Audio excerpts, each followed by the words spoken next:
All right, cool. So I'm going to intro you. Obviously, you're a host of it's Dale and Holly with Rich Keefe, right? Yes. Okay, and then also I'll do the hashtag Dork podcast as well. Perfect. All right.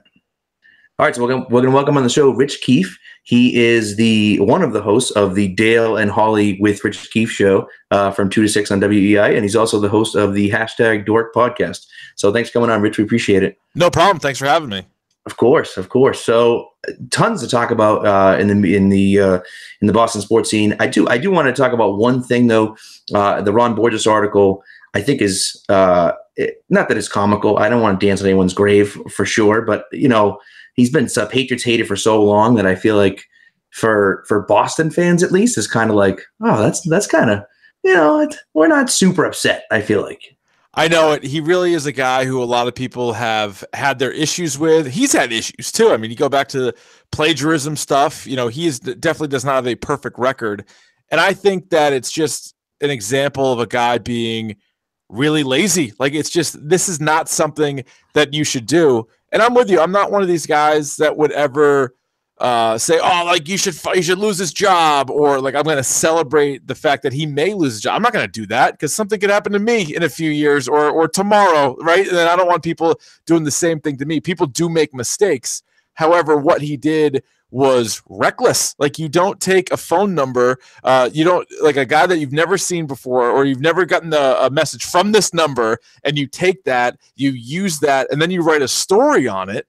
And then the part where he says multiple sources might be the worst part of all, because now not only is he dumb and then he got duped, but he's a liar. Like you only had one source and it wasn't even a real source. Yeah, so I think he's a guy you should make fun of, and he should have to face this. But I'm not going to, call for anybody's job, because I think people do make mistakes. Right. I agree with that. And I think, people are blowing the sources out of proportion. Like everyone talks about, I think in the article was crazy, but everyone talks about, well, to run with the story, you really need to have multiple sources, which is true, except if you have it like from the player or his agent. That to me is a different story. Like, no, my point is that, yeah, if you only have one source and it's a good source, you still go with the story, but say from a source. Right? Because if he adds the S to it, and it's a great thing to do in reporting, because it could be 2 sources or it could be 1,000 sources, right? By just saying you have more than one, it kind of like gives it a little bit more gravitas. But in this case, you're lying about that because you only had one, and it turns out it was just some random guy. Right. Well, the thing with me is that it's like lazy to me is the perfect way to put it. I mean, he's got to know somebody that has Don Yee's number, doesn't he? And he can't just like text that person and say, hey, you don't have to give me Don Yee's number, but I think I got a message from a guy saying he was Don Yee. Here's the number. Is this Don Yee's number? And like, not only that, but the text messages were like not spelled correctly. The grammar was all wrong. And I'm like, don't you think the agent, like an agent, would not be making those grammatical errors? I mean, I didn't realize it's text message, but like, even still, this guy's like an agent, like, of some pretty prominent people. You feel like over text message, you'd be a little bit more, right, professional, I would think so too. I mean, there were so many red flags in there. I mean, the phone number is an obvious one, and I don't know the answer to whether or not Ron Borges has Don Yee's phone number or has his real phone number, and why he wouldn't go through there or just ask him, hey, is this a new number? Like, there's so many different things you could do. Or as you said, maybe you ask somebody else, be like, hey, did you realize, does Don Yee have a new number or something? And he didn't do any of that. And I guess this guy, so Nick in Boston is the one that pretended to be Don Yee. And I guess it was sort of a longer con. Like he was talking to him about the Hall of Fame for a little bit with Ty Law. Then he mentioned the Jimmy Garoppolo deal. And then he gets into all this Brady stuff. And he fell for it, hook, line, and sinker. I mean, catfish. He got catfished. Yeah, and it's embarrassing, but it's also one where you really wonder, the next article he writes about the Patriots, is anybody going to take it seriously? Because you're immediately going to think about this story and wonder, did he get duped? Does he have an agenda? Like what's going on with it? I think it's going to be really difficult for him to write specifically about the Patriots again. Right. Well, and I actually wrote an article about this over the weekend, just basically saying that, Tomasi skated free and, didn't get suspended, and he made some half-hearted apology, but like didn't get suspended for it, didn't lose his job for it, got promoted a year later for it. Like, it's just one of those things where the timing here is everything. If Nick in Boston doesn't come out the day that our article comes out and says it's fake, people are probably running with the story, and it's the biggest story in the news last week. Tom Brady's gonna hold out unless he gets Jimmy Garoppolo money. And as far as everyone knows, it's true because Ron Boyd is reporting and saying that he has it from sources. And yeah, so 3 months later it comes out and says it's not true. But at that point, the damage is already done. The news cycle, it's already been chewed up and spit out. And so yeah, there's a footnote at the bottom that says, oh, by the way, this isn't true. But at that point, the damage is already done. And so everyone already feels like Brady feels that way. And if he ends up taking less money, which he obviously will, I assume, if he signs a contract, people will say, well, he got bullied into it by the Patriots or something like that, basically giving credence to the whole idea. Yeah, the timing is really strange or interesting, I guess, by Nick, because if he had waited, because I believe the story came out, what was it, Thursday night, right? The Borgia story. And then Friday, he's on the air. Friday morning, he's on the air. And you said, well, if he just waited even until Monday, like if you just allow it to take place Friday, all the national shows pick it up over the weekend, it continues to be a big story. And then even though you had others like Tommy Curran and some of the other Patriots beat writers spoke out and they had articles there saying, hey, according to our sources, this is bogus. Like I think Curran's quote was, it's off the reservation. Like this is insane. However, you know how the national media works. Like they would just take the Borgia story. That's way juicier. And they're going to run with that. They're like, according to the Boston Herald, this is what's happening. And it could have lived on for at least 48, 72 hours. But as it turns out, it ends up just being a hoax story. And Ron Borges ends up looking the worst. And I wonder what's going to happen to him, just because the Boston Herald just sold to a new owner or new company or whatever. So they're probably trying to figure out who's going to keep their jobs anyway, like let alone whether you had like one of these big stories that proved to be wrong. But yeah, I mean that for a few days, that was the story, and it was pretty crazy. Yeah, that's wild. I mean, it really is. Like you're right. The timing is pretty crazy. And I know you work for EI, so you're not allowed to say anything bad or otherwise about Tomasi. But I thought no, that's not true. No, that's not true. We've never been told we can't say anything about him. I didn't know him. I didn't meet him until working at WEEI. Obviously, I remembered the story when the story came out, and that was brutal. It was wrong, and people still run with it. Like we were, Super Bowl week, we were doing simulcasts with a station in Philadelphia, and they're asking us about them taping practices. We're like, what? That's not true. That didn't happen. But they remember the story, and they didn't remember when the Herald had to apologize front and back page saying it was completely wrong. But what I will say about Tomasi is that was 10, 11 years ago. Right, that happened, and still he has to deal with that every day. It's amazing. Like I've hosted a couple of shows with him, and I'll be on Twitter and I'll say something like, "Hey, me and Tomasi on from whatever," and every comment after that is, "Oh, is he gonna make something up? Is he gonna do this? Like, what's he lying about today?" And I'm like, "Oh my god!" Like he made a huge mistake. Like I'm not saying it's a small mistake. That was a huge mistake. Like it put the Patriots in a really bad spot. But man, people have not let him forget it though. That's for sure for the last decade, which is amazing. That is true. I mean, it's crazy. Like people just it's not. They're not going to forget. That's right. They never will, and it's not like it's never going away. And the same thing with Borges. If he does keep his job or he continues writing, that's with them and to the grave. That's just the way it goes. Especially around here. So yeah. So anyways, let's move away from journalism and we'll go to the actual sports here. So I guess we'll talk about the Celtics first. They're a freaking train wreck heading into the All-Star game. They've really lost 3 in a row. They're just a flaming mess right now. And I think so. I have kind of a dual question for you. Okay. So it seems like, at least from what Stevens has said, and that Hayward is not coming back. I wonder, do you think if he can, Should he? And do you think they have a legitimate shot at getting out of the East without him? All right, so the first part on Gordon Hayward, I do think he's going to come back, and I think he should if he can. I think Brad Stevens is doing the right thing, though, by not putting any pressure on him, not putting any kind of a timetable, by saying, hey, he's not going to come back. That's the perfect answer for him.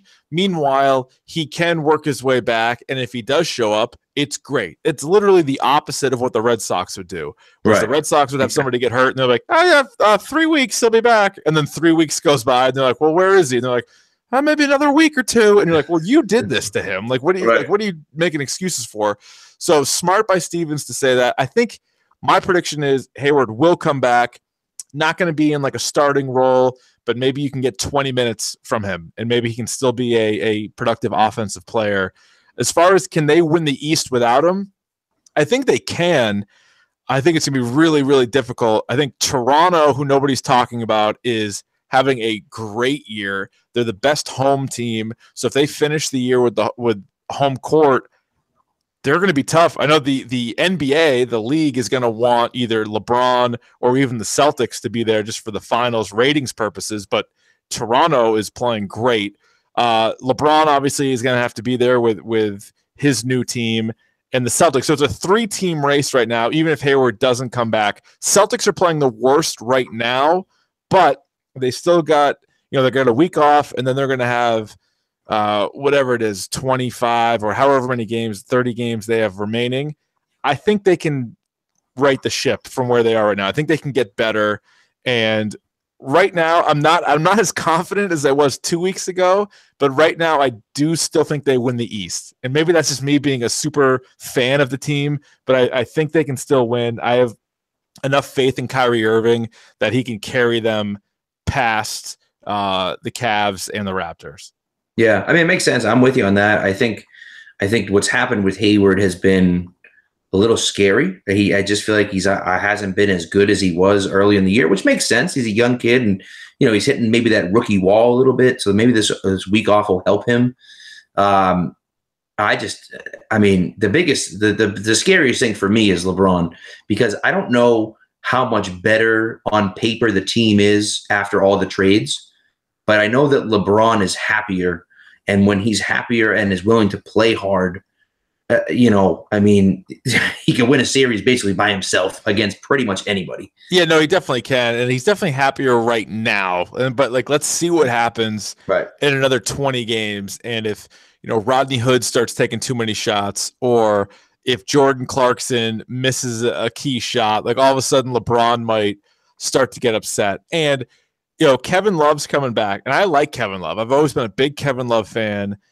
But they've had issues there, and they blamed him for like a lot of the defensive problems, which it's not all his fault, but they blamed him. And so when he comes back, that's going to have to be another adjustment that they're going to have to make. And so maybe that doesn't go very well, or maybe, somebody's going to have to sit and that's going to be something that they're going to have to go through. So I'm still curious to see, like the first game that they had against the Celtics where they played great, I don't know if they're going to be able to do that consistently going forward.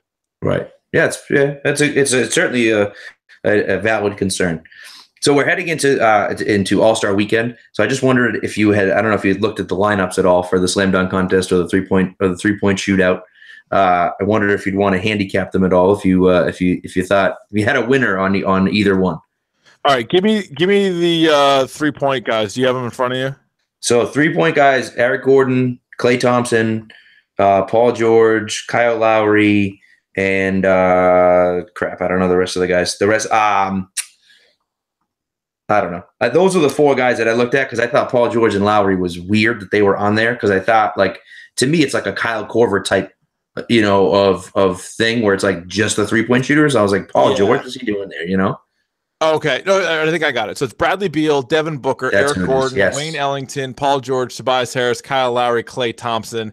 I think it's hard to go against Klay Thompson. Didn't he win it last year? Gordon won it last year. Thompson won it the year before. Okay, he won it the year before. Yeah. Give me Klay Thompson. I'm excited to see Booker and Beal in it. I think those are obviously 2 of the best shooters in the league as well. But I think, Klay Thompson is just such an unreal shooter, and once he gets going, I think he's going to win it. Yeah, well, that makes sense for sure. So, how about the slam dunk contest? Do you have the? Yeah, you want the me to get slam into dunk contest. I mean, Aaron Gordon, he won it last year, right? And he's not going to be in it because he's hurt. Right. I kind of like the little guys, and this year, because remember they went through this thing recently where, you know, the Blake Griffins and some of like the big guys like Dwight Howard, and like I don't like watching the big guys dunk. And this year they got Donovan Mitchell, they got Dennis Smith, they got Victor Oladipo along with Larry Nance, but the first three guys are all 6'4" and under. Yeah. And so I think I'll go with Dennis Smith. I'll go with the rookie at NC State. I think his dunks are going to look the coolest because of his size. So I'll take Dennis Smith. Okay, I like that. How you got the old Nate Robinson dunking over Spud Webb, right? Yeah, exactly. So, I will say I'm going actually Larry Nance on this one. Larry Nance Jr., I will say, because his dad won the inaugural slam dunk contest in 1984. So I'm like, it runs in the family. I mean, I think he'll get the extra bloodline numbers. You know what I mean? The first father-son duo to win the dunk contest. I like that. Wow, right? I mean, and the NBA tries to play those things up. So both with the Cavs too. So that would be true. That's a good point. Yeah, because Nance just got traded to the Cavs, right? So it's almost like trade him right before, so we can perfect timing. That's good. I hadn't even thought about that. That's a lot of work. So yeah. So all right. So I do. I'm just going to put off the Red Sox because I just can't stand the goddamn Red Sox. Fair enough. But I do want to talk just briefly about the Patriots. I know you've spent weeks talking about them, but I think for me personally, and there's a million different plays that I think we've gone back and forth on, and people have talked about ad nauseum. But to me, it comes down to 2 drives, and that's all it comes down to for me. And that's not the final 2 drives, but basically the final 2 drives. The drive where the Eagles get the ball with 9 minutes left, down 1, and then the drive after that where the Patriots get the ball with down 5 with 2.5 minutes left. And what it comes down to is your defense making a play, right? And last year everyone talks about the Matt Ryan play was unbelievable, and it was. And then the Falcons do a horrendous job and call 2 passing plays. And you're like, what the hell are you doing? But Flowers still has to make the play on that play. If Flowers doesn't get through and make the sack, then they don't have to throw it on 3rd down, and then Chris Long doesn't force the holding play. So it's like, so you go back and forth and say, okay, well, they were bad decisions, but you still got to make the play, right? Pete Carroll shouldn't have thrown at the goal line. We agree on that. But if Malcolm Butler doesn't make the play, the Patriots lose a game anyway. So it's like, it's one of those things where your defense has to step up and make a play. And the Eagles get the ball back down 1 with 9 minutes left. The Patriots have a chance to stop them before they even pick up a 1st down. On 3rd down, they can't do it. They pick up a 4th down on their side of the field. They pick up another 3rd down and then score on the next play on 1st down. And so to me, it's like, what else are you looking for? Like, you have to make a stop, and then the Patriots get the ball back. Everyone thinks they're going to score, and the Eagles defense makes a play where they hadn't really all game long, but they come through and make a play and they win the game. And that's when you talk about Super Bowls, that's how you win the Super Bowl is your defense has to make a play, not necessarily your offense. Yeah, I mean, the defense is neither one, and they're both top 5 defenses as far as points allowed. And to get really 1 play in the entire game was insane. And I think the Eagles defense, they have the excuse, well, they had to face Tom Brady. The Patriots defense doesn't have that excuse. They got to face Nick Foles. I know they picked him off once, but they had no pressure on him. And the number of 3rd down conversions, and it wasn't like it was 3rd and 1 all the time. Like, it was 3rd and long, a bunch. And they picked them up every time. And then obviously the 4th downs, the 4th downs where, they get a touchdown on one and then they put the game away on the other. I mean, you got to sort of tip your cap to Doug Peterson, because how many times did we watch the Patriots this year where they would put a team in a spot, 4th and 1, and they'd kick the field goal, or 4th and 1 and they would punt, and and they were so in their own heads and they were afraid to give the ball back to the Patriots on the 40 or on the 50.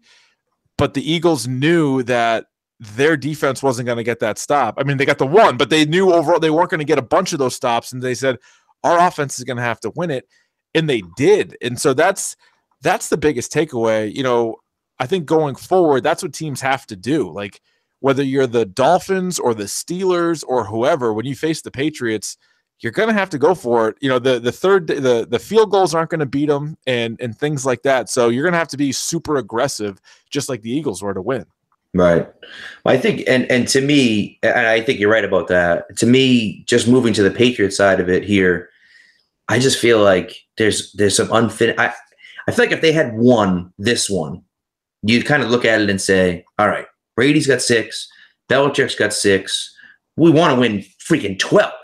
But, like, you know, we got 6. Like, if we don't win another one in Brady's career and we're competitive, like, all right, he ends with 6. And obviously, you know, we set the bar pretty high, but, like, at least you can say, all right, if we never wins again, we got 6, Belichick's got 6, we're tied with Pittsburgh, everything else, right?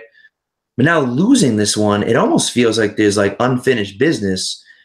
And now you're asking, you know, a 41-year-old quarterback to go back to his 3rd consecutive Super Bowl to try to win. And you're like, man, like, they were so freaking close to winning this one. And it's like all they had to do was win this one, and you'd feel so much better about it. And now it's like, as a fan, I'm almost like nervous for the future because I'm like, you have to get that 6 now. You know what I mean? Yeah, it was crazy because they had a chance to win 3 out of 4 for the 2nd time in his career. And it would have been just the perfect way to cap it off. And there are so many uncertainties, you know, year in and year out. It does seem like almost the entire team should be back next year. Obviously, Malcolm Butler will be gone. That's a whole other thing. Deion Lewis could be gone. We'll see what else happens. I mean, McDaniels is staying. Patricia's gone. But yeah, it was right there for him. You know, you would have been 6-2 in Super Bowls compared to 5-3, which is still, you know, nothing to sneeze at. And most people would kill to have that. But it just seemed like it was, you know, they were going to be back to back. You know, no team had been back to back since they were back to back. It seemed like it was lined up for, you know, this legacy to carry on. And now you're left with, I'm with you. You're kind of a bad taste in your mouth, and now you're coming back another year, and it seems like you're asking a lot for a 41-year-old quarterback to repeat sort of his performance from the year before. Right. Yeah, it's tough, you know. And then, I mean, obviously they'll get some pieces back on defense, but, you know, how much can they really build on defense when you look at it and say, okay, who do they have coming back? Maybe Derek Rivers can come in and be a good player at end, and so you have him, Wise, and Flowers, and, you know, Hightower comes back healthy, but can you rely on him? I think the linebackers are in shambles. I don't know what the hell you're going to do a corner with your second corner. So it's like there's a lot of things up in the air, and you know it's an issue for sure. And again, if we had won this year, you'd say, all right, you know, shoot, like we obviously want to compete and want to be in there and want to win, but like we got 6 now, so like, you know, we're good for now. And if we don't win next year, we don't win next year. So what? But it's like, man, you know. Now you're like, shit, like I really want to win, you know? So, yeah, absolutely. And I mean, I think they're still the favorite, and you know, they got a 1st-round pick. They got a couple of 2nd-round picks. I don't know how aggressive they're going to be in free agency, but if Hightower comes back, and he always misses a few games, but as long as there are a couple of regular season games and he's back for the playoffs, then you feel pretty good about that. Maybe they draft another linebacker. Maybe they draft a corner. Yeah. And you kind of go from there. There's still not that other team, though, in the AFC where you're too scared. Like if Bortles, I think they're going to keep him just because they got that 5th year with him. That could hold them back for another year. You know, it's not until they get another quarterback where I would say, okay, they become maybe the team to beat. Pittsburgh's always good, but they can't figure out the Patriots. So you like them in a matchup against the Steelers. And then it's just kind of everybody else. So, you know, as much as it's going to be quite a task to get back there, they'd be the team that I would pick right now to get back to the Super Bowl. Yeah, makes sense. It does make sense. All right, so do you have time for one Red Sox thing? Yeah, what do you got? All right. I'm wondering what you think about David Price because not a fan. He says it's going to be different this year. Yeah, but I'm sure he will. I mean, I can't stand him. He's just annoying. I really can't stand him. And I know he's a good pitcher. He should be a great pitcher. At times he is. He just kind of bugs me. Like all his Twitter stuff and just the way he deals with the media. Just everything about him kind of rubs me the wrong way. Obviously, he makes $1 zillion, and that's fine. Good for him. But even going back to when he played for Tampa and some of his back and forth that he had with David Ortiz, I was like, this guy is kind of obnoxious. And then the Red Sox signed him. They needed an ace. They got him. He didn't pitch very well. Then he got shelled in the postseason. And then this last year, the whole thing with him and Eckersley, like I don't like the guy. And I hope he opts out of his contract after this year, but I doubt that he will because he has so much money coming his way. Right. Well, that's the thing is that especially where Darvish got paid so much less than he's getting paid, right? You kind of look at it and say, okay, well, even if he pitches really well, no one's giving him $30 million next year. So, right. He's probably back for his last, 4 years. And you're like, at $32 million a year or whatever it is. Not great. Not great. So, but yeah, that's gonna be interesting. You know, what's funny is that you guys were talking today about IT, and it's, not that IT and Price are the same, but like it's almost that same kind of like annoyance where you're just like, would you just stop, just play the freaking game? You know what I mean? It's weird because it's kind of funny. Maybe it's contradictory. I don't know, but I like when athletes talk. Like I like when they don't give the, hey, I'm just trying to go out there and win, or like, hey, I just want to work hard with my teammates. So I like when they talk, but then at the same time, whether it's Isaiah or Price. And don't get me wrong, I like Isaiah a lot more than I like Price, but they both sort of say things where you just sort of roll your eyes and you say, okay, enough. Like talk about something else. Like move on. You guys are kind of obnoxious now. Right. Well, I almost feel like it's almost like what year was it? 2011 when the Bruins were in the Cup, and who the hell was the goalie in Roberto Luongo? Yeah, Luongo. And he's like, oh, I've been pumping Tim Thomas's tires. You can't even say anything nice about me. And you're like, what are you, nuts, dude? Like, what do you expect people to say good things about you? Like, is that what he's supposed to do? I don't think so. And it's just, and you feel the same way about Price and IT. And IT's similar now because it's like, people can say bad things about you. It's going to happen. That's just the way it goes. Right. And just shut up and deal with it. And like, if you want to prove them wrong on the court, great, prove them wrong on the court, but don't make your entire life's mission about, oh, see, that guy was, talking junk about me and I'm going to totally prove him wrong and stuff. And you're like, just stop. The narrative is just, it's tired. Well, that's one thing that both those guys do have in common is they're both very sensitive. If you say something bad about either one of them, they're probably not going to be able to let it go.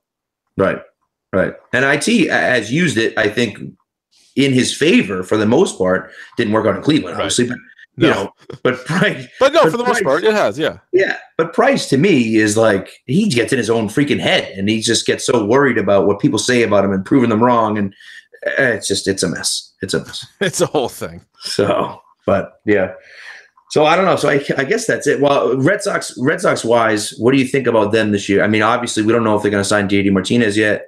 Supposedly they signed. I guess it depends. I guess it depends on a little bit on Martinez. I would say right now, and I guess this is kind of the chalk pick, but I do think the Yankees are better, but they should have enough talent to get a wild card. I don't think it's like a lost season or anything like that. I think they should be a playoff team, but it's probably that one game play-in because the Yankees lineup is ridiculous. And their pitching, I think, is a little underrated. People look at it like, oh, they don't have the rotation. It's not bad. Severino's really good. And they got Sonny Gray for another year. Like, I don't think he sucks. They got some of the other older guys. They got a good bullpen. So I think the Yankees win the division, but I think the Red Sox should be right there for a wild card. What's funny is I think the Red Sox might be better this year than last year. I know they won the division last year, but realistically, they weren't better than the Yankees. The Yankees are much better than they were, and Yankees kind of didn't find their groove until the end of the season. So I'm hoping that the Red Sox will kind of even be a little bit better this year than they were last year, even if that means just getting as the wild card team, but maybe winning an actual playoff game instead of getting swept. Actually, they didn't get swept, but they might. It felt like they did, yeah. Yeah. So. All right. Well, I think that's all I got for you. Is there anything you want to add? Well, first of all, thanks for having me. I will add that, and I know you're a subscriber to the Triforce, which is really it's the nicest compliment that you can be given these days. To listen to Mac and Goo, to listen to the Boxers, and to listen to #Dork. We really appreciate that. So thank you. Yeah, so well, of course, it's great, and I've had Mac and Goo on before, so my listeners already know who they are. #Dork is great. Boxers is awesome. I really like the new format that the Boxers have done. Yeah, me too. It's funny because it's movies, but it's also comedy. Like, you guys are freaking hilarious, all three of you, and you have your own brand of humor for sure. But but it's good. It's really good, and anyone that isn't listening should be. So that's hashtag Yes. Dork, Mac, and Goo, and the Boxers as well. And just give those a listen. And obviously EEI, not tomorrow, but EEI from 2 to 6 Monday, starting on Monday. We'll be back, baby. Yes. Starting on Monday.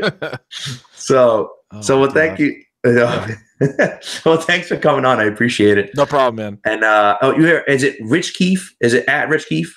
It is on Twitter at Keefe21 and at Dork Podcast. There it is. Okay, hit him up. Hit the follow button, subscribe, rate, review, all those good things. Yes. So, yeah. All right. Well, thanks, man. I appreciate it. No problem. Thank you. All right. Have a good night. All right. So that's sweet. All right. That's great. Yeah. So thanks a lot. I really appreciate it. No problem, man. So yeah. You guys have that whole. Is it like you're not going in for the full day? You're just going in 2 to 6. Or are you there all day long? No, it's we got to go in the morning. It's not like a 12-hour thing, but it's going to be. No, it's not that long, but it's this is going to be a few hours. That's for sure. We'll see how it goes. Goodness, it's like nothing. Dude, all I can picture is the. I'm not a huge office guy, but just like going through teaching classes, we had like human culture and all this shit, and so we'd watch the episode where they diversity day. It's a great episode. That could be what it is. I have no idea what I'm getting myself into. We'll find out tomorrow. Yeah. So, but yeah, that should be fun. So yeah, I mean, but that's the way it goes, right? What are you gonna do? Sure is. So all right. Well, thanks. I think if I hit